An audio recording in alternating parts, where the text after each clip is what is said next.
Okay, good morning, everyone. We've got a few people still filtering into the room, but they can make themselves comfortable while I kind of do the introduction. So my name is Mark Barthel. I'm the Chief Operating Officer at Stop Food Waste Australia, and we are a public-private partnership that involves all levels of government, the food industry itself, and the four major food rescue organisations around Australia. And our goal really is to help the federal government deliver the halving food waste target in Australia by 2030. So we've heard a lot about waste management and waste avoidance and so on. This session is very firmly focused on waste prevention. And what I want to get out of it is give you a clear idea really of what food businesses themselves are going to be doing on this. Before I get into that, I really feel I should do an acknowledgement of country. So I would like to begin this session today by acknowledging the traditional custodians of the country where we meet today. And I'm going to have a struggle with this because my Aboriginal pronunciation is never very good, but I think it is Gumbaynggirr people. And their connections to land, sea and community, and we pay our respects to their elders past, present and emerging, and thank them for their long and ongoing stewardship of country. So I'm just going to start by introducing the panel very briefly. I'm going to ask them to introduce themselves in more detail in a second, but I think we've got a great mix here. So I'll start at the other end. So Paul Donaghy is the National Resource Recovery Manager for Woolworths Group. Sitting next to him is Rose Gooding, the Sustainability Manager at Goodman Fielder. And then next to Rose is Camila Cantoli, who is the Head of Communications and Innovation at YUME. Man, that was really hard to say, actually. And then to my right here is Mariel Starr, who's the Sustainability Programs Manager at Simplot Australia. I'm going to let them introduce themselves in a bit more detail in a minute, but I wanted just to set some context for the session as well. So I've already talked a little bit about Stop Food Waste Australia. We have two main programs that we operate with industry and others to help achieve that halving food waste target. One is a voluntary agreement program, which is called the Australian Food Pact, and everyone on this panel today is a signatory to that, is helping us deliver that halving food waste target. I've got to say, over time, we have really grown this. So everyone here has really been sort of founding signatories to this. I think we started off with about 10 signatories. We're now close to 35. And what I think I'm really proud of is that those founding signatories, in the first year that they started working with us, reduced food waste by 340,000 tonnes. That's a big number, and it's a pretty good jumping off point for the Australian Food Pact. The other major programs we run are around what we call sector action plans, and they're really trying to tackle really significant food waste hotspots around Australia. Sometimes we focus on a specific supply chain stage or part of the food chain. For example, like the cold chain, what can we do in the cold chain to reduce the amount of food waste that we save?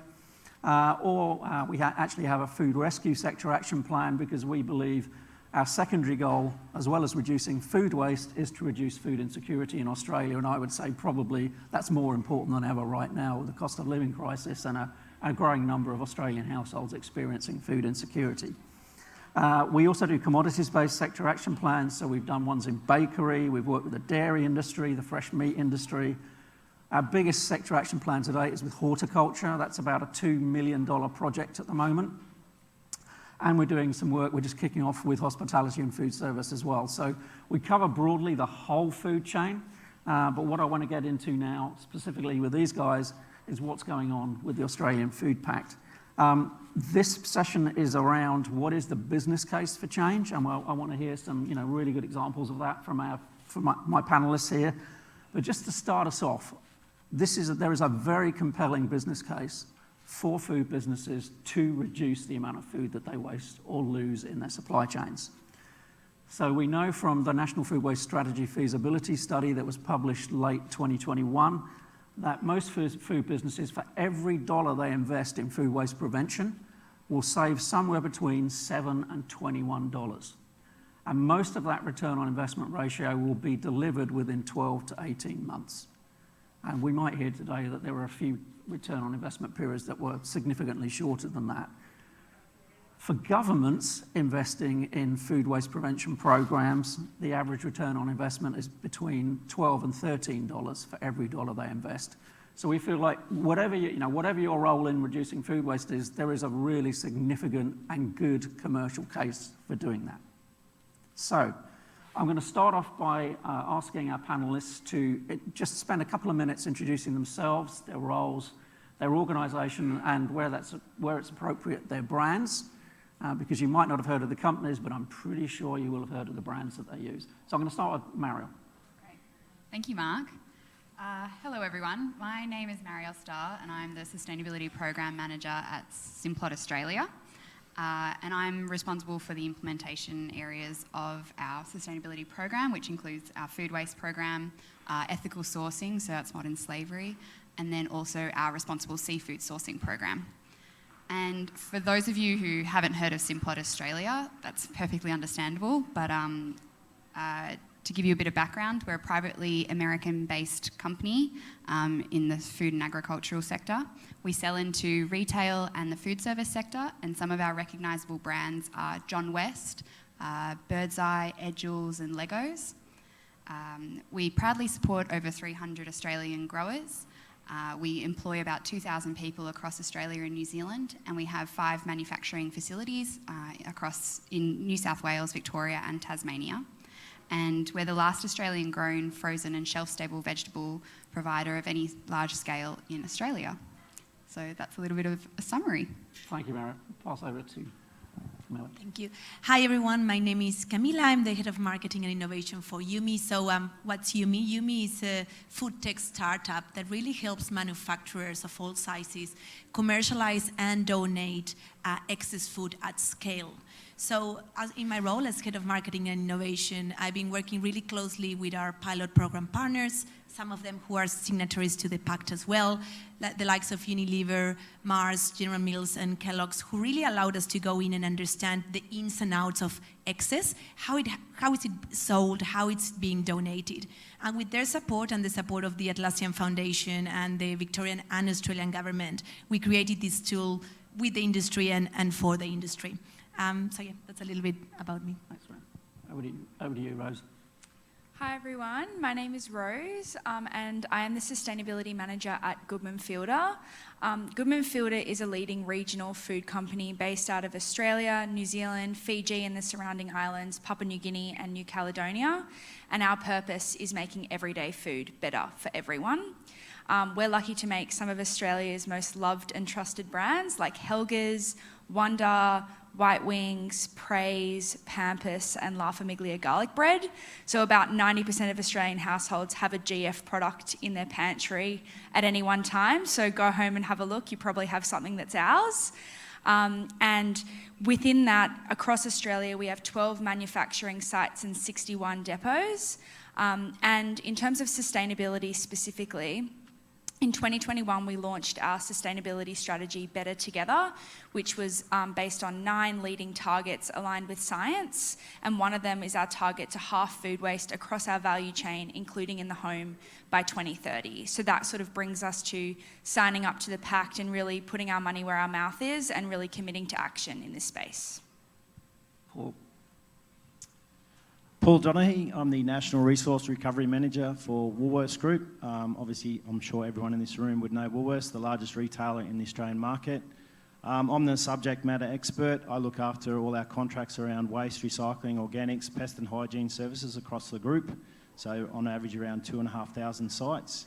And obviously, thanks for giving this opportunity to be here today to present. Thanks, Paul. So back to you, Mariel. Can you just tell us a bit about what moved Simplot Australia to become the first signatory to the Pact? Certainly, yeah, sure. So Simplot Australia found that the Food Pact and what it represented was really perfectly aligned with our company purpose and mission, which is to contribute to feeding the world by sustainably bringing Earth's resources to life.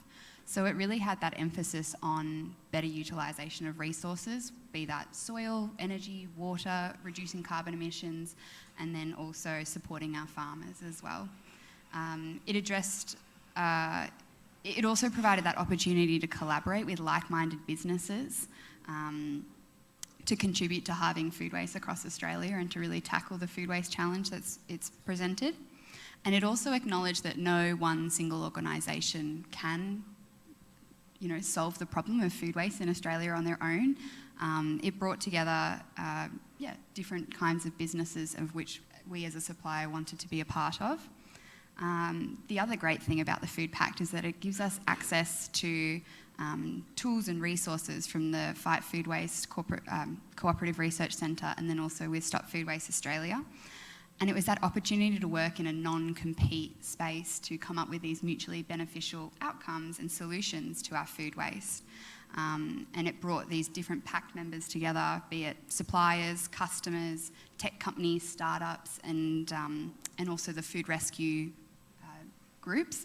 And it's a cross-section of people here today on this panel that is part of the Food Pact and why we wanted to be a part of it. The other thing is that it really prompted our business for the first time to look at food waste as a total picture, rather than just in those sort of isolated, looking at one crop on one line in one factory. It allowed us to look at a sort of a holistic, systematic way to better identify any of the gaps in our knowledge that we had of our food waste, test any assumptions that we'd previously made, and then also to better understand the root causes of our food waste. And in doing so, it's helped us identify the biggest opportunities that we have, and then also to prioritise them and then try and extract the most commercial value from them as well. That's great, thank you. And for us, collaboration is in our DNA. Being able to work right the way through the supply chain from primary producers in horticulture and agriculture right the way through to retail and catering and so on is really important to us. Mostly because the food waste profile of Australia is very evenly split. So what we see is about 25% of food being lost or wasted in agriculture and horticulture. We see about a fifth of it being wasted in processing and manufacturing.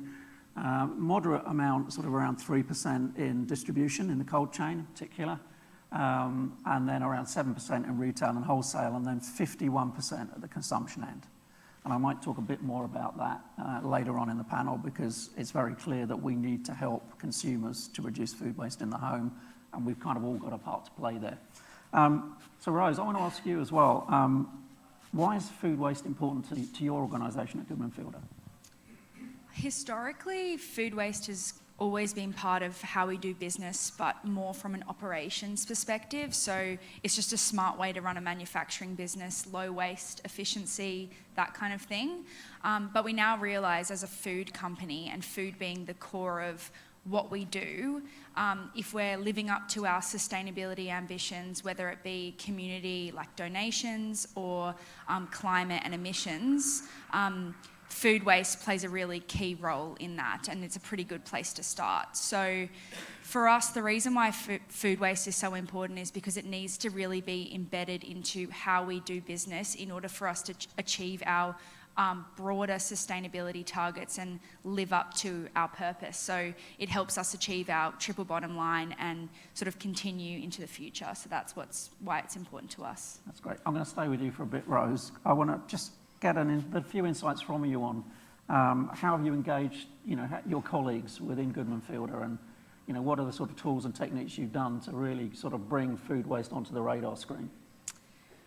I think in every sustainability area it's different, but in terms of food waste, starting with the why is really important, because as you've kind of just mentioned, a lot of us don't actually understand the breadth of the food waste challenge that we face in Australia, whilst so many people are going hungry and facing food insecurity. So ensuring that people feel part of that why just cannot be understated, because otherwise the rest of it sort of means nothing.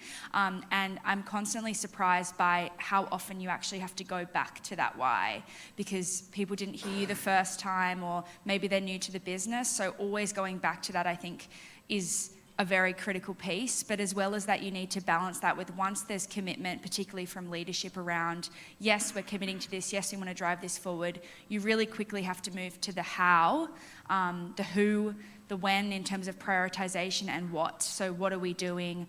What are we doing first? What's the cost benefit analysis? So kind of just like any other area in a business. In terms of at GF, the role that I play is the driver and advisor in this space with a few other key individuals. And our role is to really educate, work with, and help different functions bring this into and bring this lens across how they do their job, because ultimately I am not the expert in what they do, they are. And so we really need to collaborate and work together and create shared value and understanding in this space, because ultimately whether we achieve our food waste target is part of everyone's day job, and it lives and dies with everyone in the business. So that's why going back to that why, and everyone feeling like they understand why they're doing this in their role, in their function, in our business, in Australia, as part of a global challenge, can't be understated. That's brilliant. I mean, we always say that tackling food waste is a team sport. Australians love sports analogies, so, but it's absolutely true that you've got to have all of those functions involved in those discussions, because a decision made by one part of the business affects what goes on in another part of the business. So, and having that sort of senior leadership team commitment to embed it in the business is super helpful. Paul, over to you. Now, you've already said, Wool is the largest single food retailer in Australia. I'd really love it if you could just tell us about a few of the initiatives you've been doing to help Woolworths Group achieve its target to send no food waste to landfill by 2025. Yeah, just probably following on from Rose, some really good insights into what Goodman Fielder are doing. But similarly for us, this has been a journey for a long period of time. We've committed to an ambitious target of zero food waste to landfill. It's very challenging, as we all know. We've been working on this for a long period of time. Those that were obviously here yesterday, I always say there's 3 words in the waste industry: education, education, and education. So that's obviously the biggest challenge in an organisation as big as what we are. Probably 4 or 5 years ago, we started a very consolidated education program. That included on onboarding. So when you come on as an employee with Woolworths, you had no instructions in terms of what our processes were. We changed our hierarchy, our waste hierarchy, just to be a food waste hierarchy. So that was all what we focused on. So again, giving to the vulnerable and charities. We obviously partner very closely with Oz Harvest. At the moment, we're looking at about a 17% increase this year, with 2 more months to go. We're already sitting at 17% more food donated. Similarly, across our organics program, we're on target to get a 17% increase in our donations or not our donations, particularly our provision of food waste to organic services. So it's really ingrained in a lot of our people in terms of what that is. The other, obviously, big part of that is obviously getting buy-in from our senior leadership team. So we do annual waste audits across the country, so we do over 100 sites annually. And what we've done over the last 3 years, we started at the top, so we got our senior leaders to come across to those waste audits. And then last year we did our group managers, and this year we're doing our area managers. So it's really engaging those people to get an understanding of what's actually in the bin. The other part to us is where we're really challenged is in regional locations. So here at this conference is a great opportunity for LGAs to start thinking about when they're starting to implement their FOGO facilities, not just to think of residential customers, but also to think of commercial customers, because it's another revenue stream that you can generate through the commercial partnerships in those regional locations. Thanks, Paul. Any lessons along the way you'd like to share? There's too many to share. I think like everything, you learn on every day, and we've got a great partnership with Goodman Fielder, so that's just a prime example of what we do. So obviously you always would be... when we go to most supermarkets across the country, you always find there's availability of bread. So bread's one of the most probably overproduced products in the market space. So we did a partnership with Goodman Fielder, so what we call our in-store baked bread.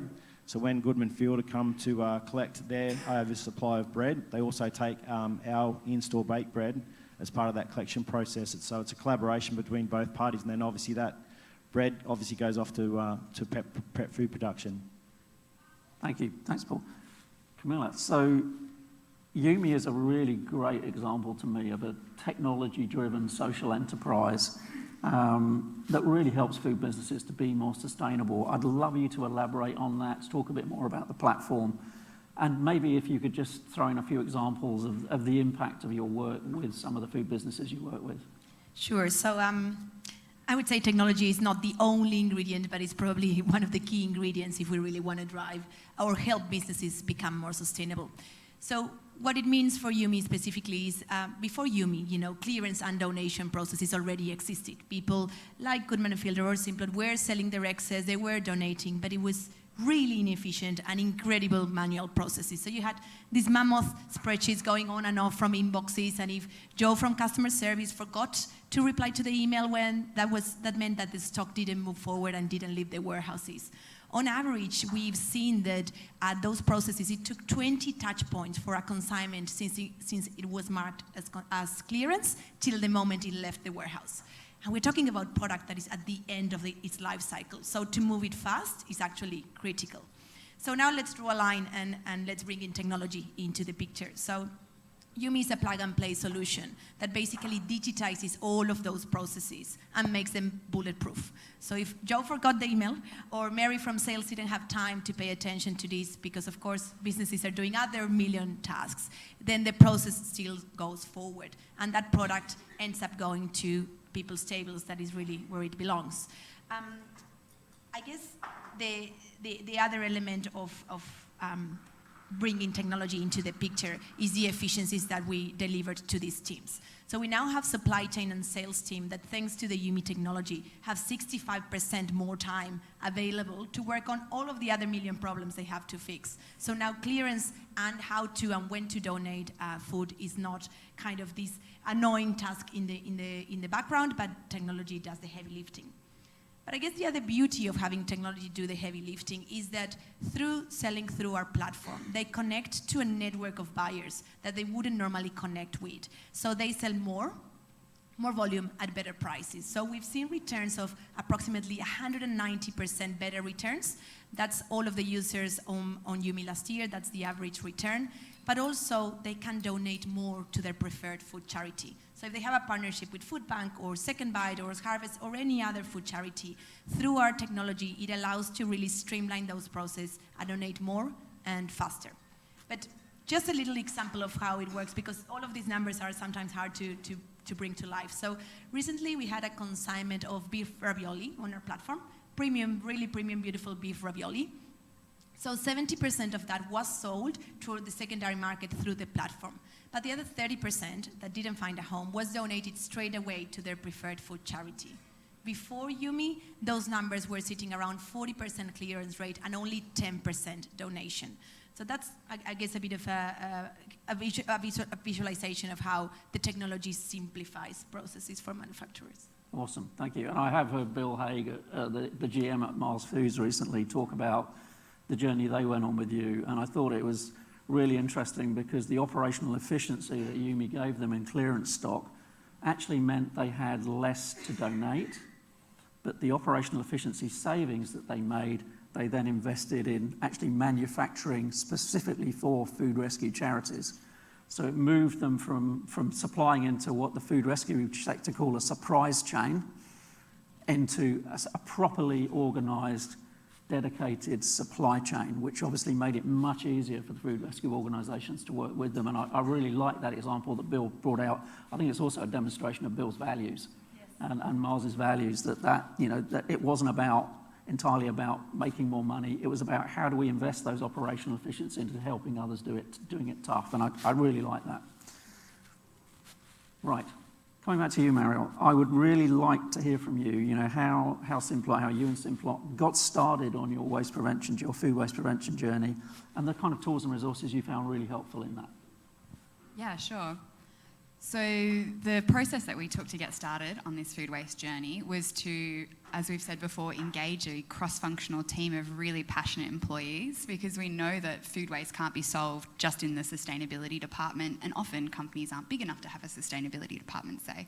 And so you need to be able to tap into the employees within the different cross-functional business units that you have. Then sort of identify those opportunities that you have, present it back to the business, and get that senior leadership buy-in, as we've said from the very start. That's been really important for us with that sort of starting on our food waste journey. And then the tools and resources that we've found really helpful have been through yourselves at Stop Food Waste Australia, leaning on your expertise, your knowledge, that the resources that you do have to sort of get our program started and then evolve it as we go. And then, as I said, the Fight Food Waste Cooperative Research Centre has also been a great resource to tap into, because they're able to offer this, educate us more on what the collaborative research projects that they're investigating are. So that's helping us to understand what we can do with our food waste, and more from upcycling it into another product. Say, can we turn our our waste beetroot into juice or powder, powderized form or something like that. So just offering us alternative solutions to our food waste.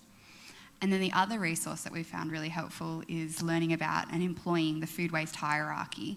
So, with the inverted pyramid, with prevention at the top and landfill down the bottom and everything else in between, it's really helped us to streamline and make better business decisions on where we're sending our food waste.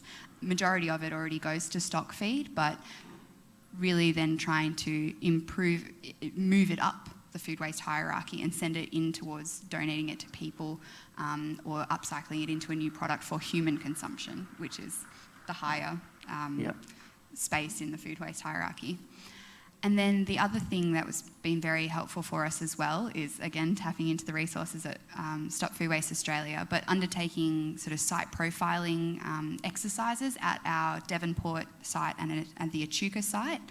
And there we can get more granularity on the data of what our food waste looks like, because in past it was just going out as a waste number, but actually being able to understand what it's composed of, what temperature is it, is it contaminated with foreign objects, things like that, then helps us to make better business decisions and identify appropriate solutions.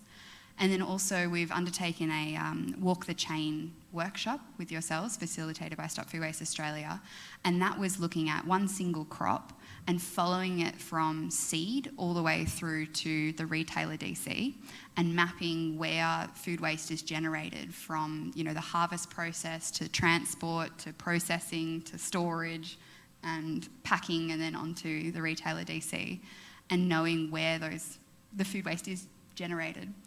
There are a few of the things that we found really helpful. Yeah, so a couple of takeaways for me there. The upcycled food market, for those that don't know, is growing incredibly rapidly. So there was an article in Forbes magazine a few years ago, and they were talking about the global upcycled food market being worth the equivalent of just over 65 billion Australian dollars, and that's only in a few years' time. So there are real opportunities to kind of upcycle and to create new food ingredients and products from surplus perishable food, but also from some of those side streams you might see in processing and manufacturing. I've got to say, you were the first company that we did a walk the chain exercise with, and we did it with Simplot Australia's senior team in the room, which was slightly nerve-wracking, but really, really good. The outcomes over a couple of days, we really allowed them, I think, to see where the issues were, what the root causes of those crop surplus and crop waste was. And we find that's just a really useful tool. There are so many things you can do as a business to control food waste in your own operations, but very often you find you have a food waste hotspot because of something that's happened in the upstream supply chain in primary production or processing or whatever. And probably from that, one of the really key learnings was that it's also in the communication process. So it's not just necessarily that the food waste is generated in the manufacturing process, but it's sometimes when the communication breaks down between the factory and the harvesters at the time, because say for the peas, which we did it on, from the time that they're harvested in the field, they're then processed and frozen within about 6 hours. Yeah. So it's a very short window, and if there's a bit of a lag and the weather wreaks havoc, those kind of things can break down and generate the food waste. So that was a huge eye-opener for us there. Yeah, that's good. It's a particularly complex factory you operate there. You've got fresh, you've got chilled, you've got frozen all in one place, and it creates quite a lot of complexity, but it's really good to get into that detail, to get granular. Rose, I'd like to ask you a similar question. What have your kind of key takeaways at Goodman Field have been around, getting involved in the Pact? What have you valued from that process? I think I'll start with why we joined the Pact, because and kind of similar to what's been said, but we'd had pockets of progress applying a food waste lens across various parts of the business, but not bringing it all together. The Pact represented the opportunity to do that, which is critical in terms of achieving our food waste target as well as our broader sustainability goals. And the other key thing for us is we really wanted to be part of the solution and collaborate with various stakeholders on some of the food waste challenges that we actually can't solve by ourselves. So I think that's been echoed a few times, but there was some serious value in that. And my first taste of that was being part of the Bakery Sector Action Plan. I'll start by saying that they are not a silver bullet solution to every challenge that a value chain for a particular product faces, but I think it really represents the power of collaboration and bringing together so many different parties. Like, we were in a room with competitors, suppliers, customers, people doing similar but more niche products, like all together, really applying that objective food waste lens and asking the question, does this make sense, and could this really shift the dial in terms of materially reducing food waste? So I think it's a start, and there's a long path to go, but I think there's definite value there. I've also been part of the greenhouse gas working group, and I think the value that we've got out of that is linking the Scope 3 emissions with food waste, which is really important to us because we have a net zero 2040 target, and that includes Scope 3. And food waste as part of that doesn't have a lot of rigour around it yet. It's a bit of a growing space and people are still wrapping their heads around it. So there was definite value in really, having the understanding that everyone's facing the same challenges, and if we all approach this in a similar way, it's just going to mean a better outcome longer term, because we're all going to be aligned in terms of how we're approaching it, because sustainability is an evolving space. That's not always the case in other areas. And then I think going back to basics in terms of just the annual reporting process, which, if you guys don't know, if you're a signatory to the Pact, I think Mark mentioned it before, you have to submit your food waste data on a yearly basis. But the value we got for that is actually having rigour around having a baseline that is aligned with internationally recognised standards, and not just sort of doing a back of the envelope, this is what they're saying here, but actually having it all on one page. And the insights that we were presented back from the data that we submitted were really, really valuable. One, because it just creates credibility internally, and goes back to what I was saying before around people understanding the why in terms of what does this number actually mean, but also just ensures that those numbers get translated into really clear and tangible actions, and then not just numbers that sit in a spreadsheet and we look at them next year when we submit the data again. So I guess, there's a lot of outcomes and a lot of different things, but I'd say at this stage that's what we've got out of the Pact. And I think more holistically, we're always thinking about what we can do next and what's coming, which I think is a real shift from even 2 years ago, which is really exciting. Yeah, that's really good what you just said, Rose, and thank you for that. And what we are seeing is that the food businesses themselves are now are thinking of food waste not just as a waste issue. There was a report out last month in Nature Food, for example, that was talking about global food waste. The greenhouse gas emissions from global food waste are half of all the emissions in the global food system, and that's significantly higher than anyone else thought.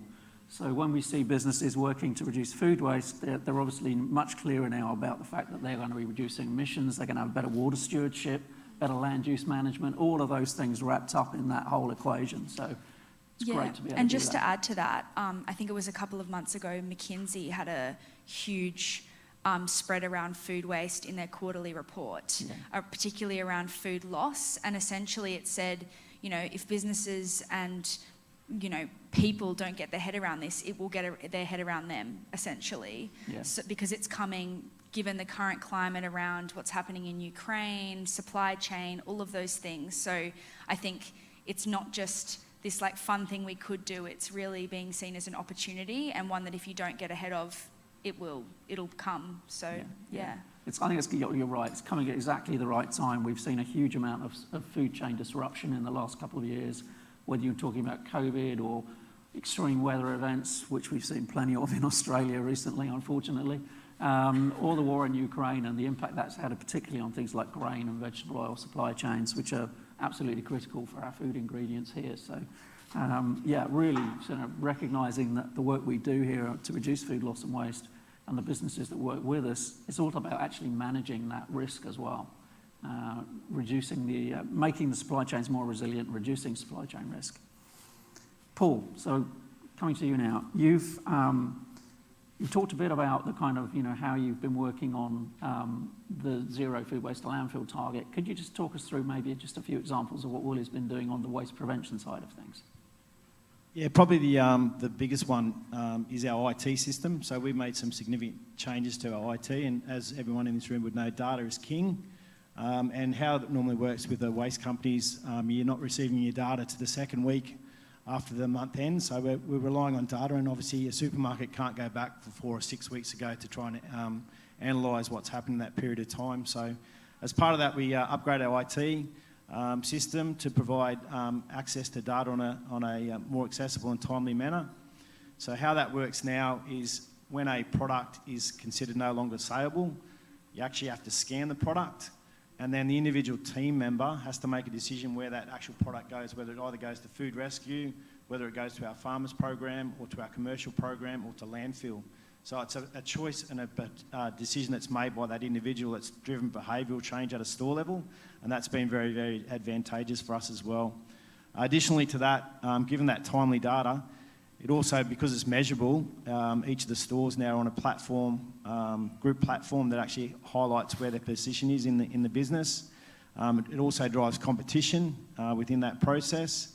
And most importantly and thirdly is because it's measurable now, it's actually been involved as part of the STIP, the short-term incentive program for each of the store managers. So that's driven some significant changes within our business to adhere to our targets.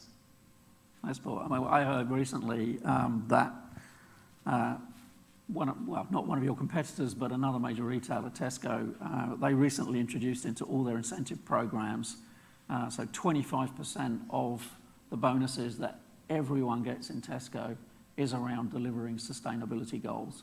They're pretty much a world leader in reducing food waste in their own operations, and I think that's a hugely powerful thing to do, because you've got to incentivise people, motivate them to do the right thing sometimes. And again, you look at it from what's our purpose? It's to provide groceries and that to our customers. But obviously the dynamics has changed significantly in that space. And even though IT now can tell us, one of our common things was obviously protein. So in our meat section, for example, when it's got a day's life left on it, obviously the markdown process. So it encourages those team members to mark that product down. If it doesn't sell, what would happen in the past is you'd sit there to the following day, which then makes it unsaleable and also not obviously then accessible to our charity partners. So they now get a ping at the end of the day. If a product is actually at its last date, it actually gets placed in the freezer and then frozen, so the next day the charities can come and pick that protein up, which, as you know, protein is a valuable commodity or a valuable product that obviously is accessible to people that don't have access to that product. I really like what it's done in store, because I've actually seen it for myself. So the new IT system, you used to have to rely on staff to determine the point at which something is donated. Now when they go around, the RF guns you see in store when they're doing all the stock control, it actually comes up on the RF gun, should you donate this now? Yes, no. And it links it all to codes, so you can actually see what's happened to it, whether it was donated for people to eat or whether it was donated to farmers or whether it had to go to waste, which then has also driven a lot more insight, I think, in the business around, where the destinations for this surplus has gone or this wasted food has gone. Yeah, and there's a couple other I can throw in as well, just our bananas. When we've got excess bananas, we actually bake our own banana bread in store. Talk about upscaling products. So recently we've done a trial through Mark's team where we've taken our lettuce and cauliflower leaves, offcuts obviously get thrown into the bin, and tried to extract the protein out of that as a valuable resource as well. So we're looking at all other opportunities in that space as well. Yeah, that's a really good example. I mean, the growth of the plant-based protein market is huge at the moment. So anything you can do that actually taps into the food waste issue and then generates a really good outcome for a plant-based food ingredient, fantastic. Really good stuff. I'm going to come back to you, Camila. So you've heard Paul just talk about, the value of good data and good quality data and how that drives new insight in Woolworths Group. I'd love it if you just talk about, how, obviously the YUME platform drives a lot of really interesting and often new primary data. Can you talk a bit about that and how you use that? Sure. So I guess data, as you heard us all talk, it's everything. It's the secret sauce, the cornerstone. We can't manage what we can measure. We can't measure what we can see. So we take that very seriously. And I guess since the beginning, it was vital for us to be able to track everything that goes through YUME. So we now, through digitizing those processes, as I've explained earlier, we track everything that goes through the platform. And we have data that was never aggregated or collated before. So every manufacturer that uses YUME gets full visibility into what's being sold, at what price point, when, how long is it taking to be sold, what's being donated, but what's being offered, most importantly, what's being accepted for donation, because as you know, not everything that is offered for donation can be accepted. So manufacturers can then use this data to make better financial decisions, but also to make better product planning decisions. That's one element. But I guess the other, and the element that is very close to our hearts, is we are a social enterprise, and our mission is to end food waste. And for us, collaboration and transparency is everything. So being able to aggregate this data will give us, and really the vision of YUME is to become this data repository where you get a full X-ray of what's happening in the Australian market, both in the sales of clearance and in the donation, to really help organizations like Stop Food Waste Australia, Food Waste CRC, and the government to understand where are the hotspots, what actions need to be taken, but really to have this data available for everyone in this industry to work together to have food waste. That is what we're all here to do. Thanks very much.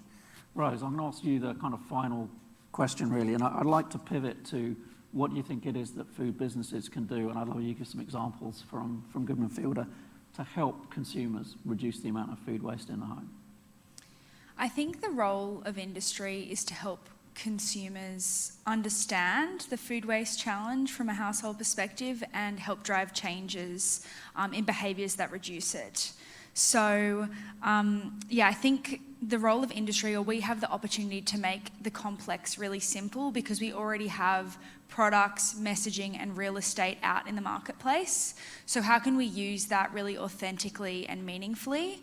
And there's an opportunity and responsibility there to just be able to help consumers link the why for food waste with the how in practice through the products that we serve to them.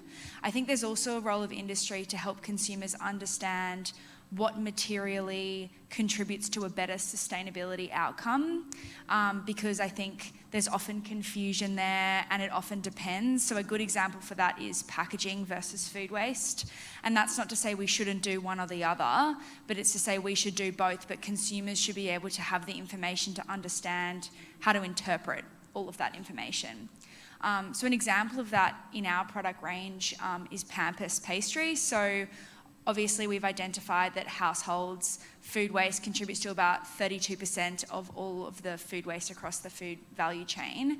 And so for us, that's a big reason why we included in the home in our food waste target, which is not an easy thing to do or measure, but we recognise with our product range, that's a really important choice that we made.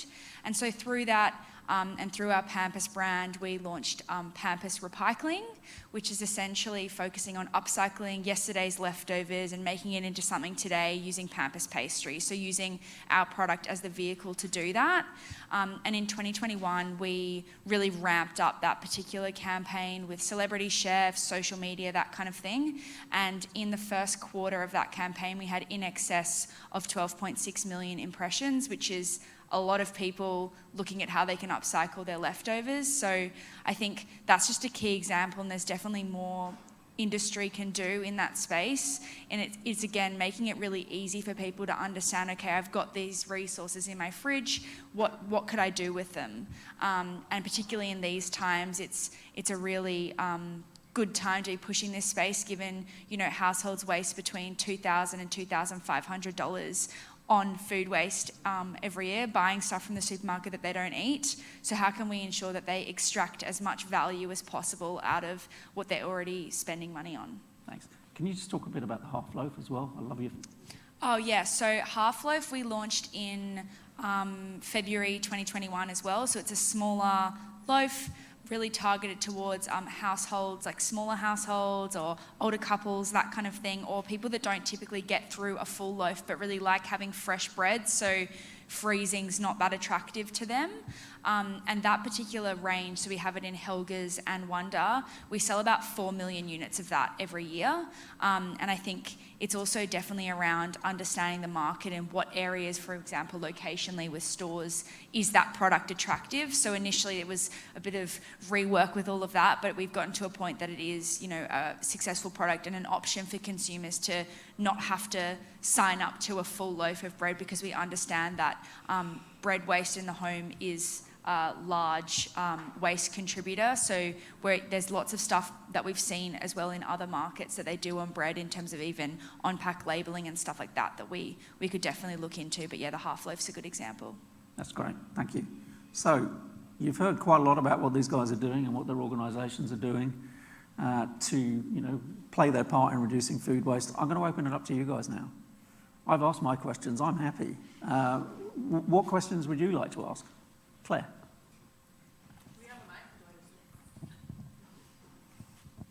Thank you. Claire Nella, Managing Director of RAP Asia Pacific. I have a question for Camila, actually. You're obviously aggregating a lot of data around, and you mentioned around what is offered for donation and what is accepted and not accepted. Do you have any examples of how that data really supports the food rescue sector in figuring out what changes do we need to make in that space to be able to accept more of what's being donated? And the flip side is, does it help the businesses figure out, actually, should we be looking at donating other types of food in a more timely way? Just curious about some examples on that. Yeah, it's a great question. So look, our donation technology started probably late last year, so we are still early in that side of the data. But what we do know is that, for example, a lot of the times the food charities, the preferred food charity, can't accept it all. So we are looking at consignments of maybe 20 pallets of pumpkin soup that need to be donated. And a lot of the times, fridge space, it's precious for food charities and they can't take it all, even though they would love to. So in that example, our technology, we do waterfall technology. So if the first one doesn't accept it, then we offer it to their second preferred food charity. 100% of the time, the second food charity can take it. So we've seen increase in donation by 30% because of that. We are part of the food rescue working group with Stop Food Waste Australia. So we are also exploring how do we use this data to support the sector, to say, do we need more capabilities? Definitely, I think they know they need more capabilities on fridge, and it's something that they're very aware, but like, what type of products are coming to us, and what are the reasons why we're saying no? But also to the manufacturers, I think it's a great indicator to say, do we need to donate sooner? And we really campaign on this. So our tool, it sets an automated flag. So let's say 30 days before the best before date, products are marked for donation. But if we start to see a trend that donations are not being accepted, that information goes back to the manufacturer to say, we think you need to move your flags a little bit further up to really ensure that food lands on people's tables. That's great, thanks. Can I just jump in for a second? Yeah, go on.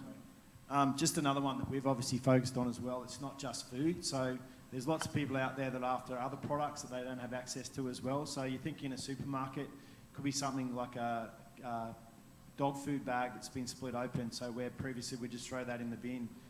Some of the charities go to houses or shelters for domestic violence and different things, whether it's nappies, whether it's dog food, whether it's pet food. Yeah, there's so many other opportunities to donate other items that are part of our normal process that would normally end up in the bin.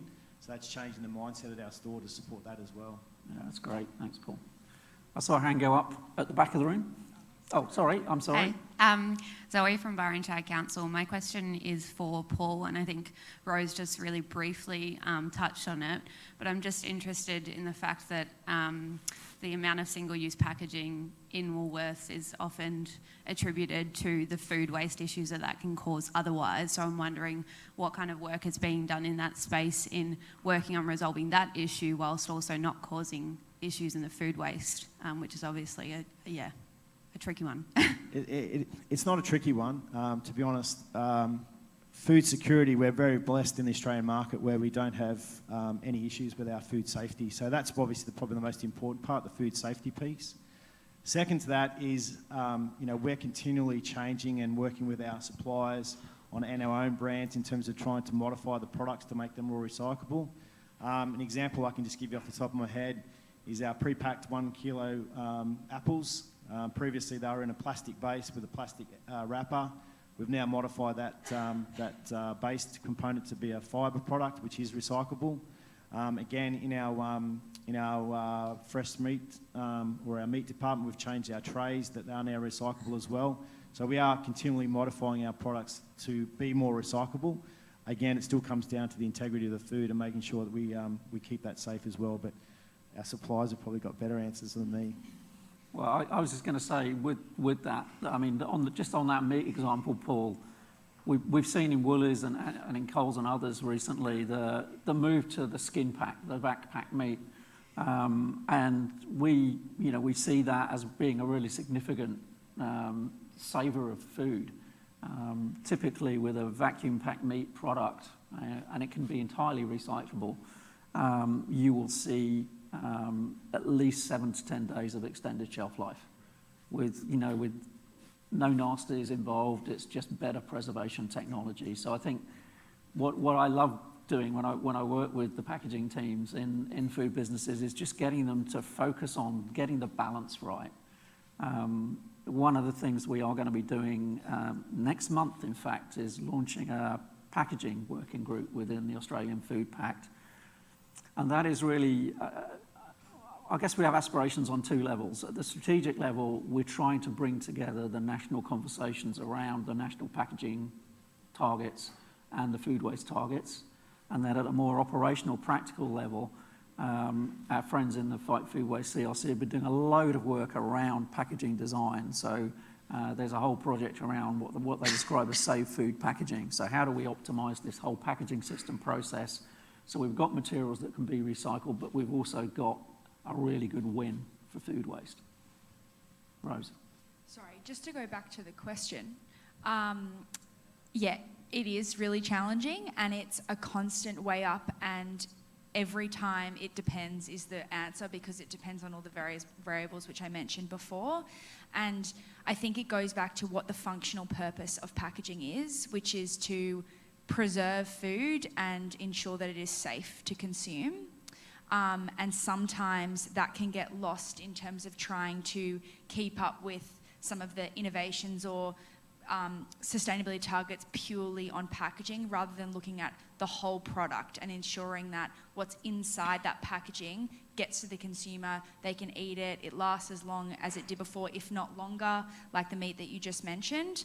And so often sometimes, and also the other variable is what's the current infrastructure we have at the moment in Australia. And so even if it's recyclable as a headline, in that particular community, is that actually even possible? So for example, if you put it through the APCO prep tool, does it come out that it's recyclable? And at times it means that we have to make decisions that are better from a sustainability perspective, but sometimes don't make sense to consumers. So a really good example of that is our bread packaging. The current packaging that it's in, which is a bread bag that has been very, very lightweighted as much as possible, that maintains the functional purpose of the packaging, is the most sustainable option for bread.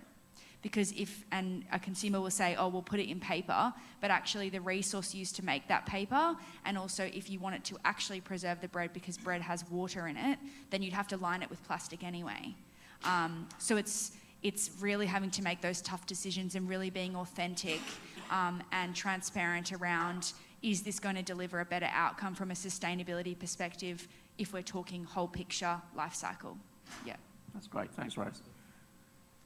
Hello, it's Belle from BC Consulting here. Rose, I love that example of the half loaf. I was speaking on behalf of a single person household yesterday in my presentation. The ABS predicts that single person households are still going to be 24 to 27% of our community in Australia in the coming decades. So with that in mind, and this is a question I guess for anyone on the panel, are there other products I suppose in the pipeline that are going to be presented to consumers like that, knowing that, yeah, I'm an avid freezer but not everyone is? I'll jump in first. So obviously, we listen to our customers through surveys throughout the process, and In certain stores, we've got what we call a macro program, and it's bring your own containers. So we've got some stores, we call them our sustainability stores, where exactly what you're trying to achieve. You actually take your own containers to the store, and you can fill up your products there, and it's obviously charged on a weight basis. We've done some trials similarly in the deli department as well, bringing your own containers. The challenge is there as well is, again, based back on food safety and hygiene, so it's very cautious and conscious of obviously making sure that we give those products in a manner that's obviously presented well enough so that it doesn't create any further problems down the supply chain or by the consumer in that process as well. Thanks for the question, Belle. So I think, as Rose has talked about, in utilising the brands and utilising that message and activating marketing basically to encourage consumers to dissuade them from food waste, I guess. I think that's where Simplot, what we're working on in the future, will be with, in particular, our Bird's Eye brand. We're not quite as sophisticated as creating a recycling marketing campaign yet, but it's certainly something that we will look towards. And I think we know at Simplot, especially with our Bird's Eye brand, which is mostly frozen products, that is, it's a perfect product to market reducing your food waste at a household level because it's frozen. It's not the lettuce that you buy at the supermarket, put in the crisper, and then you forget about it, and a week later it's gone. We know that most people, a bag of frozen peas sits in their freezer for about 5 months. So I think that's what we at Simplot are going to be looking at in the future, is activating that consumer messaging, and I think that will, help with the single households and things like that, that people only use what they need at the time because they can scoop out the however many peas they want for dinner that night. And then nothing's wasted in that sense. So something that we at Simplot will be looking forward to leveraging in our sort of marketing messaging going forward. Thank you. And in terms of just more broadly around the changing nature of households or the growing single person or couple households, I think as food businesses, we'll always be looking towards what's the data saying in terms of the demographics of our key customers, because ultimately they keep us in business. So the more that we can create products and formats that are relevant for the markets we serve, we'll absolutely do that. And so that's why the mini loaf was a really good pilot and test of that. So yeah, there's no reason why we wouldn't, particularly if the data is saying that those markets will continue long into the future. Thank you, Rose. Hi, just Lauren from Cleanaway. I have a question for you, Paul. I used to work at Dan Murphy's. I know that it's not part of Woolies anymore, but in terms of marking down stock, how do you ensure staff are taking part, and how do you encourage them to do so daily, weekly? I know when I was there, it was never a priority. It was always pushed back. It's all good putting those processes in place, but how do you ensure it actually follows down to the store level when it's, they're really busy serving customers and it's often not a priority in stores? Well, how has things changed in the last few years?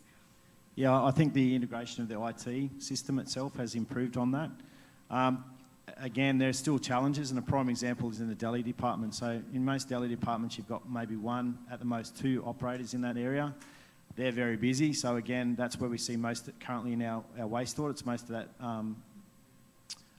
food waste content in that bin is actually coming from the deli area. Again, the IT changes that facility and process to be able to mark those products down a lot easier. Again, traditionally, certain items we don't mark down now. It's changed that thing.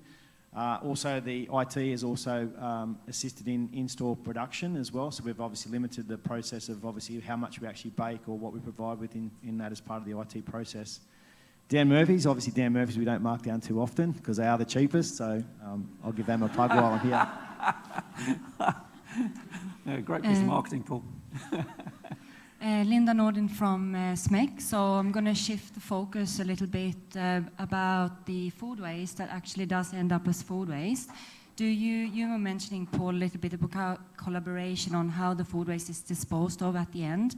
And there's a lack of food waste infrastructure in Australia today to process the food waste. And just wondering about collaboration with the community, regional collaborations that I think is required with councils as well to sort of build facilities that are scalable and economically viable in the future. Is there any work being done? Do you trace that work, I guess, how the food waste end up at landfill, or what kind of processing?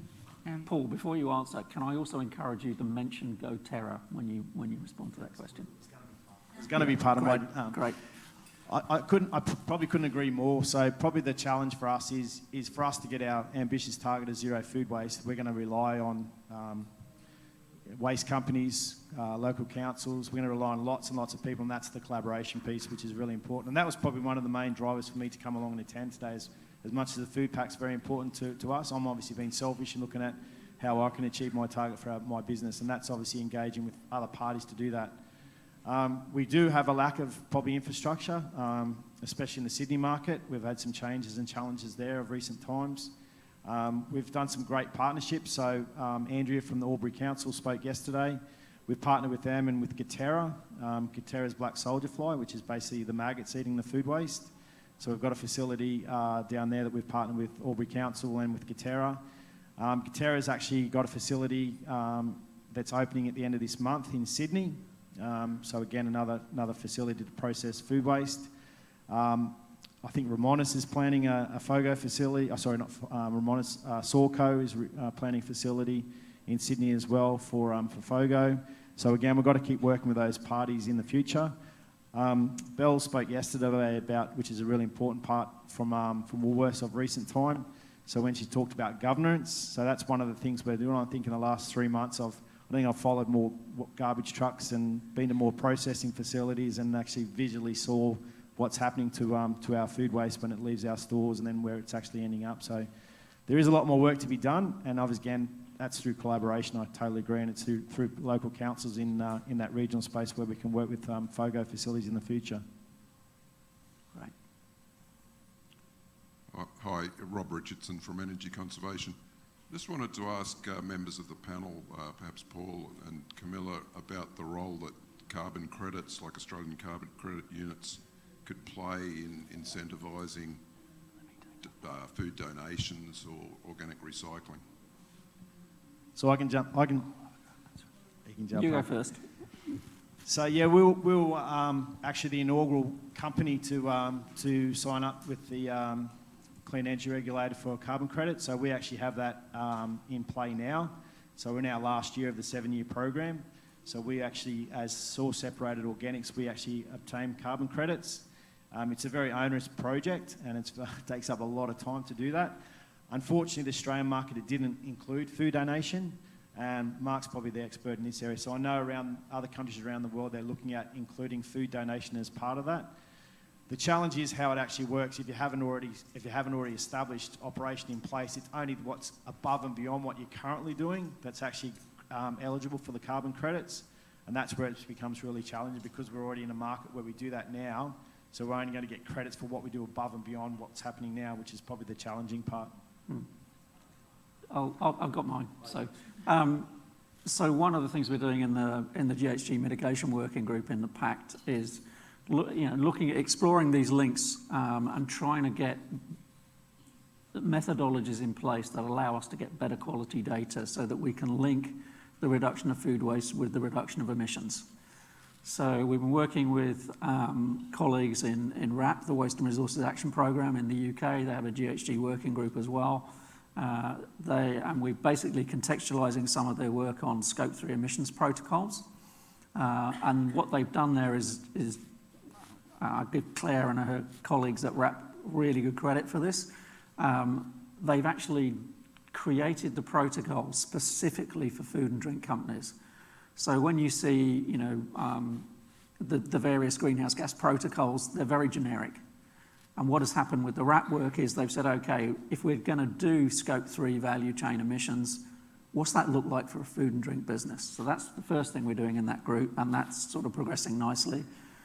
The second thing we're doing is saying, okay, there's a whole bunch of really great best practice around achieving net zero emissions. How can we bring that together? There are roadmaps, there are methodologies, there are really good reports and information around where the hotspots are likely to be in food waste and how to drive net zero ambitions.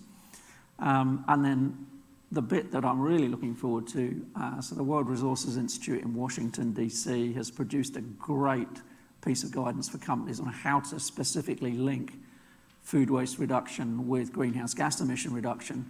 So that serves two purposes, really. It gives you an idea of how much of a contributor your food loss and waste is to your greenhouse gas emission inventory, and conversely, how do you actually achieve a better outcome with your food waste, but with your GHG inventory by reducing food loss and waste. So you get a really clear picture of it. The final piece in our kind of roadmap for what we want to do is carbon credits markets. And in the US, you're probably familiar with them, but Vera, they produce a lot of the standards around carbon credits markets. They've recently been trialling a carbon credits methodology that is based around keeping food in the human food system. And additionality is really important because that underpins a lot of the work that anyone does in the GHG markets. But it's a useful methodology, and we are starting to talk to the clean energy regulator and the emission reduction teams about in federal government about how could we bring this methodology over as a valid methodology for the food and drink industry. So the ultimate goal would be get really good at measuring your food loss and waste, equate that to your GHG emissions, use that to drive improvements in Scope 3 emissions and net zero ambitions, make the link really solid between food waste reduction and GHG emission reduction, create a market for carbon credits coming out of that work. That's our end goal. We're probably a year or two at least away from getting to that point, but the conversations have started. Pretty much all of our signatories in the Pact are working in the GHG group because they really see the value in making the links between reducing food loss and waste and GHG emissions. Does that help? Great. Thank you, everyone. I'm Kat Heinrich from Rawtech. Nice to see some familiar faces on the stage there.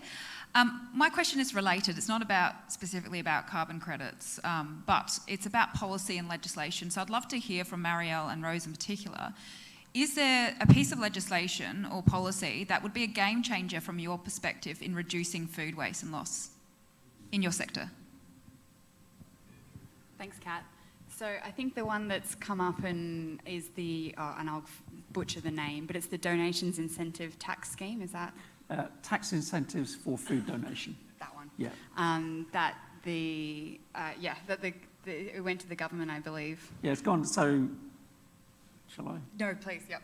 So we did, you're probably familiar with this, Kat. We did a lot of work with KPMG to really make the case to Treasury and the Australian Tax Office that we need tax incentives to drive more donation of food to the food rescue sector. They modelled it. We told Treasury and ATO how much that would cost them in terms of deferred tax, because it's not about funding something, it's about reducing the amount of tax income they get. I've got to admit, I haven't yet gone through the detail of the federal budget yesterday, see if it's actually there, but I do know the conversations we were having were very positive. So that's a really good one. Be a little bit controversial here. One of the great things that would happen is if everyone banned food waste from landfill. That would change the economics of all of the rest of the food recovery hierarchy and focus investment higher up that hierarchy. So,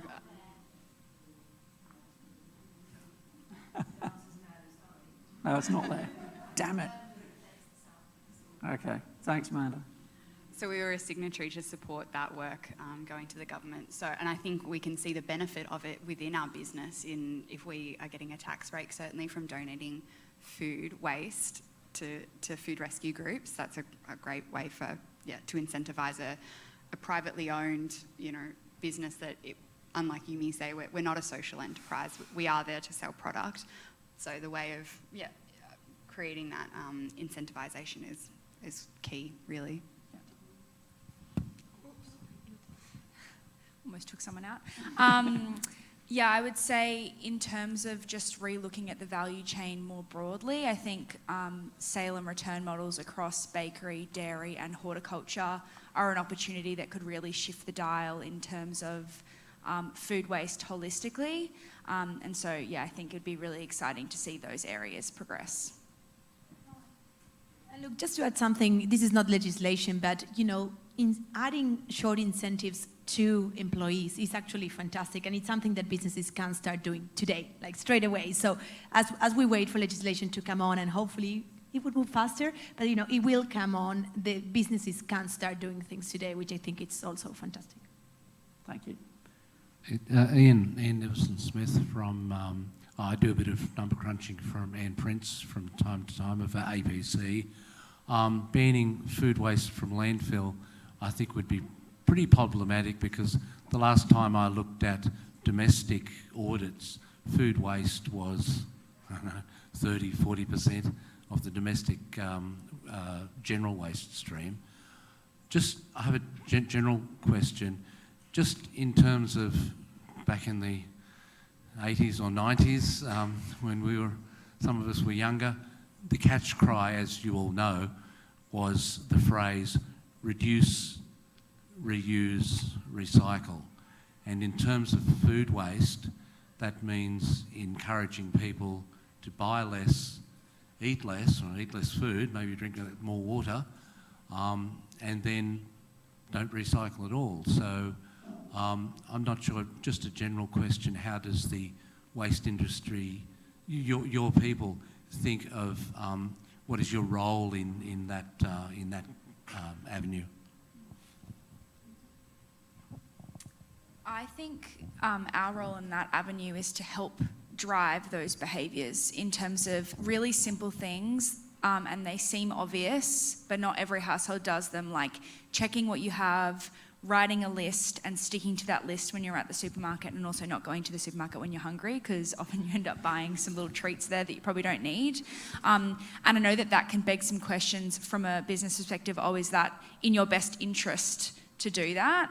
But my view and the broader view of GF is that we should be designing products that help drive that behaviour. So even if you think about the mini loaf, how could we drive a better outcome from a food waste perspective, but also it might mean that we're making different products for different occasions in the household, that they eat the whole thing for that sitting. So I think it's about really thinking differently about how it's not someone loses, someone wins. It's like we have to drive shared value in this space, and ultimately mean that households, my view would be that households should be able to extract every bit of value out of everything they purchase, and there should be nothing at the end, as you mentioned. So yeah, that's my view on that, and that's the broader GF view.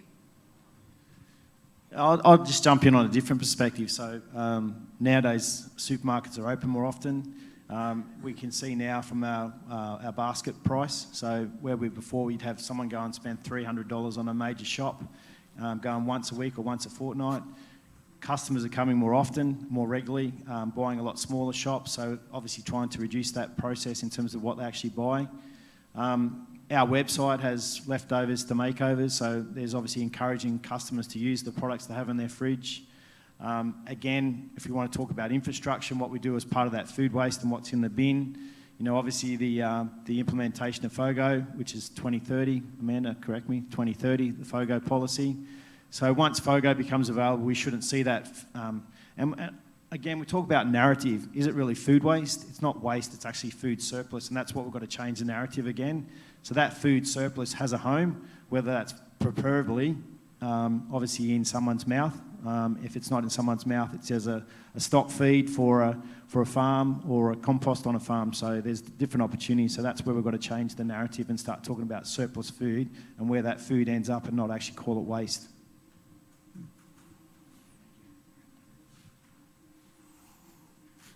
One last question.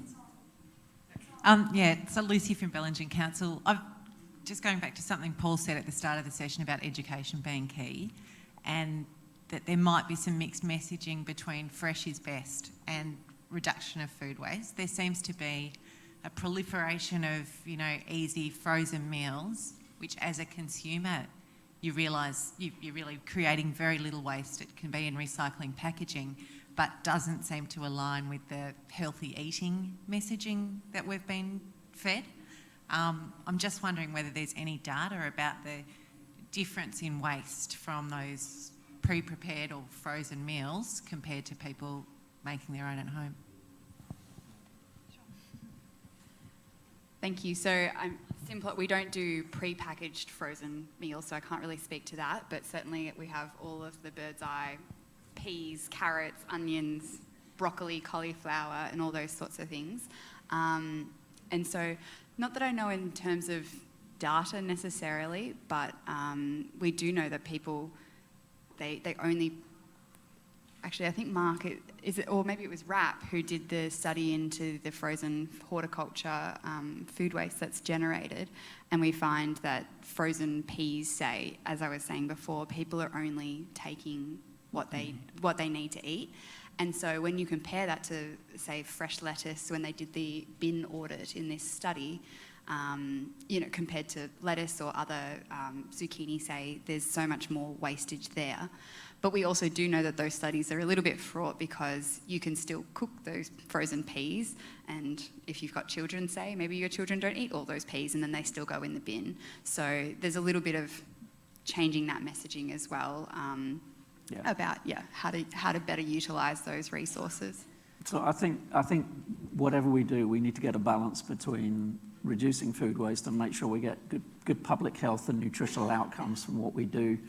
I think when you design a pre-prepared meal, or you have a meal kit, or other people call them ready meals, the key challenge there is to get the portion size right. Because you can have a really great, attractive meal and you're still wasting food because that portion size is too big. And what we typically see, not just in Australia but in other countries, Claire and I have probably worked between us in about 17 or 18 countries on this sort of thing.